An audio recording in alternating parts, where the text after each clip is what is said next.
गढ़वाड़ लोकसभा संसदीय सीट पर आशुतोष नेगी यूकेडी से प्रत्याशी के रूप में नामांकन किया। वनांतरा प्रकरण में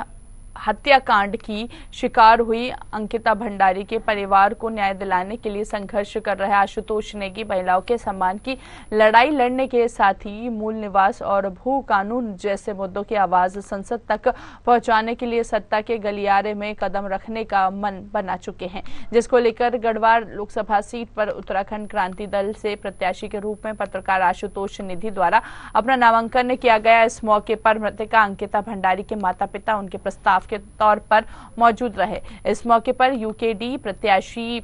आशुतोष नेगी ने कहा कि भारतीय जनता पार्टी के प्रत्याशी अनिल बलूनी के रोड शो और जनसभा में पौड़ी पहुंची है। केंद्रीय मंत्री स्मृति ईरानी समेत तमाम भाजपा नेताओं ने देवभूमि में हुए अंकिता निर्मम हत्याकांड पर चुप्पी साध ली है।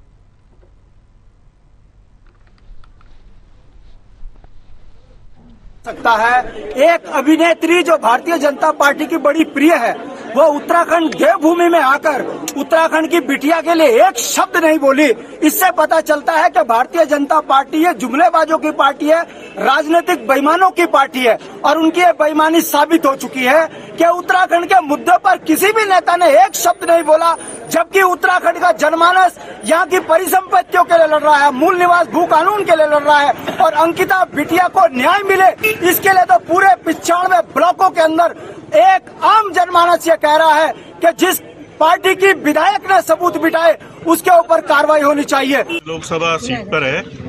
वो हमारी बेटी अंकिता भंडारी को न्याय का है और उसी मुद्दे पर हम संसद पहुंचना चाहते हैं कि जिस तरह से दोनों सरकारों ने, भाजपा की जो दोनों सरकारें हैं, राज्य सरकार पुष्कर सिंह धामी जी की और केंद्र सरकार नरेंद्र मोदी जी की, ये दोनों चुप रहे हैं, इनके मंत्री चुप रहे हैं, इनके विधायक चुप रहे हैं, इनके पूरा एक एक कार्यकर्ता इस मुद्दे पर चुप रहा है। तो हमारे पास एक ही इस समय ऑप्शन बचा था कि हम जनता के बीच में जाएं और जनता के बीच हम गए हैं। घर घर बेटी है, जिस दिन वोट पड़ेगा सब लोग घर से अपनी बेटी का चेहरा देखकर जाएंगे, उसमें अंकिता का अक्स देख के जाएंगे। सबको अपनी बेटियां बचानी है और मुझे लगता है कि जब मैं लोकसभा में पहुंचूंगा